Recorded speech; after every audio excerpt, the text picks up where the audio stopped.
Halo semuanya, kembali lagi bersama saya Uta di konten Ice Breaking. Oke, pada kesempatan kali ini saya akan membahas soal KKN. Bukan KKN Desa Penari ya. Ini bukan horor guys. Tapi mungkin seminggu yang lalu mungkin ya. Pokoknya baru-baru ini ya, masih seger banget kayaknya. Itu ada satu kelompok mahasiswa KKN di suatu daerah gitu yang kemudian viral karena satu status mungkin ya, status di medsosnya atau mungkin konten di medsosnya gitu yang bilang bahwa anak-anak di desa ini itu gak ada yang cantik-cantik. Jadi kemudian video tersebut viral di medsos karena diunggah juga gitu di medsosnya si mahasiswi ini ya, mahasiswa ya karena cewek ya, ke mahasiswa ini, sehingga kemudian menyebabkan gempar kan seperti itu. Kemudian yang berakibat katanya sih diusir sama daerah setempat, sama warga daerah setempat, daerah di yang mahasiswa ini datang untuk KKN gitu kan, diusir dan dimintai klarifikasi dan segala macam gitu kan.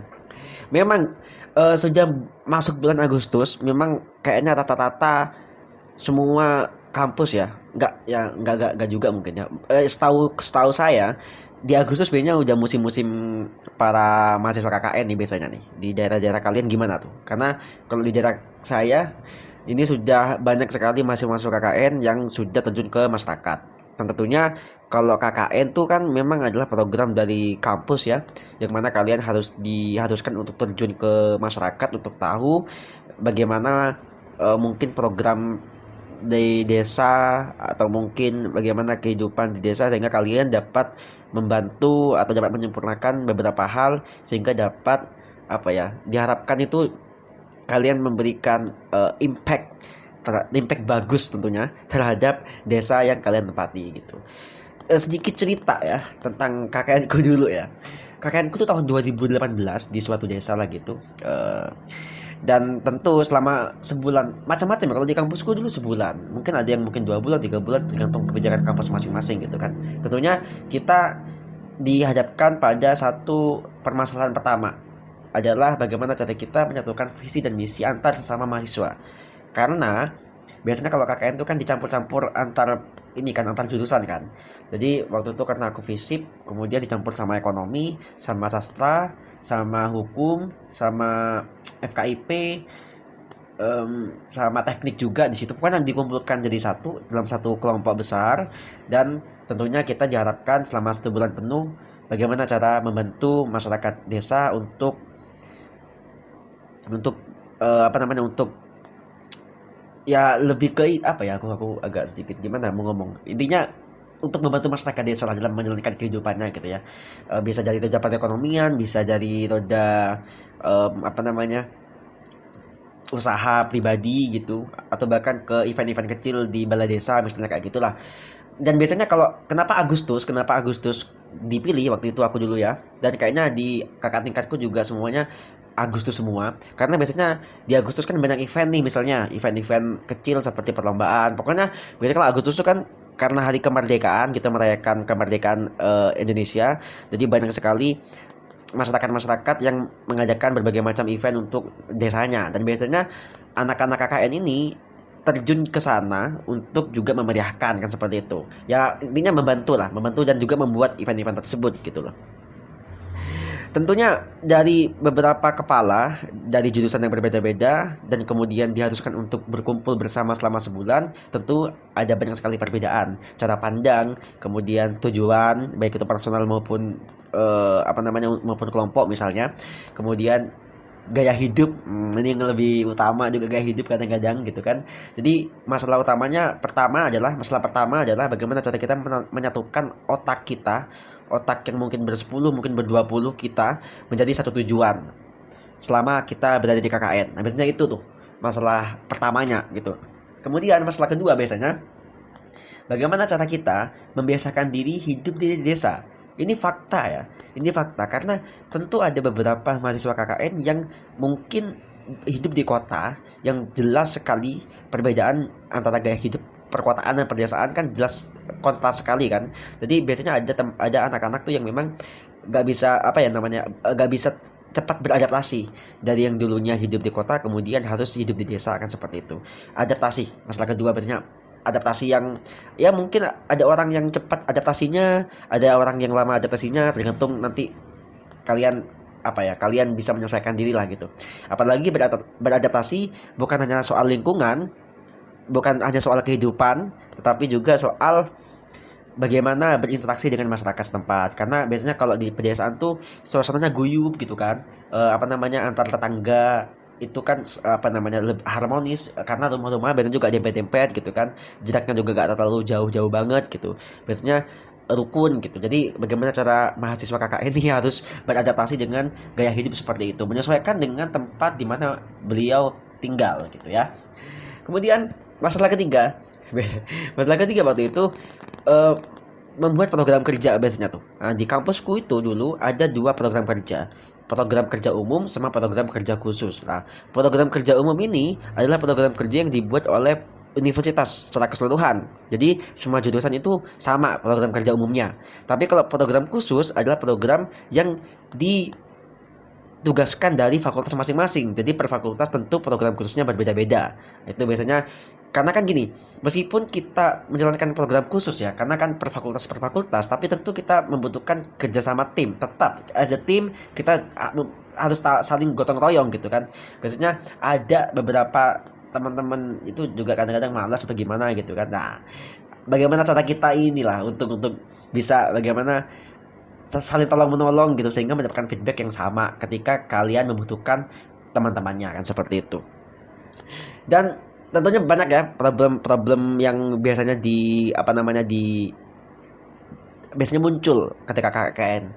Bisa problem-problem yang mungkin sedikit sedikit berbahaya, misalnya kayak ya mungkin nakal mungkin di desa setempat gitu, atau mungkin berbuat hal-hal yang tidak diinginkan, bertindak asusila misalnya ya.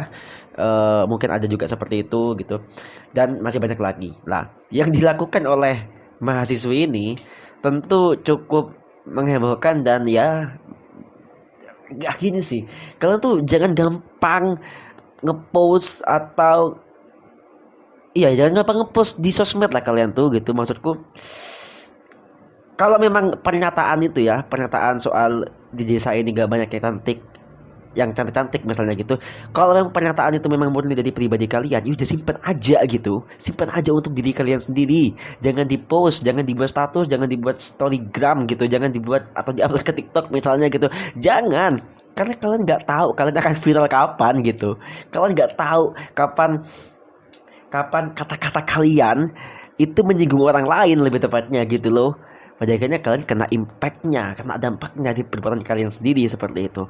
Apalagi kalian masih ada di desa tersebut. Ya udah jelas nyusul tuh, orang-orang tersinggung tuh pasti. Para gadis-gadis di sana tuh tersinggung tuh. Kalau apaan, emang lu siapa gitu.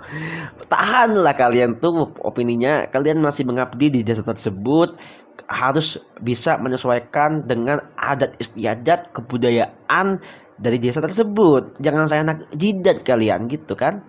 Kan seperti itu toh. KKN secara tidak langsung membuat kalian harus bisa merasakan apa yang masyarakat desa rasakan, baik itu pahit maupun manis.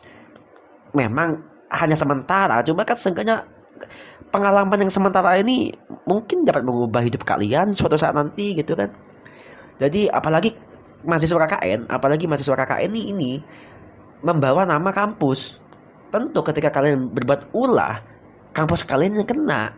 Kalau kampus kalian yang kena, ya tentu pandangan masyarakat juga jelek ketika kemudian ini viral gitu kan. Kalian juga yang kena dari kampus. Jadi kalian udah kena di masyarakat tersebut, kalian juga kena sama kampus tuh. Gak bisa jaga nama baik kampus gitu kan. Makanya buat teman-teman yang sedang KKN untuk bulan ini, selesaikan KKN-nya dengan benar, buat program yang bagus, adaptasi dengan masyarakat desa yang harmonis, tunjukkan bahwa kalian membawa nama baik kampus dengan benar dan bijak.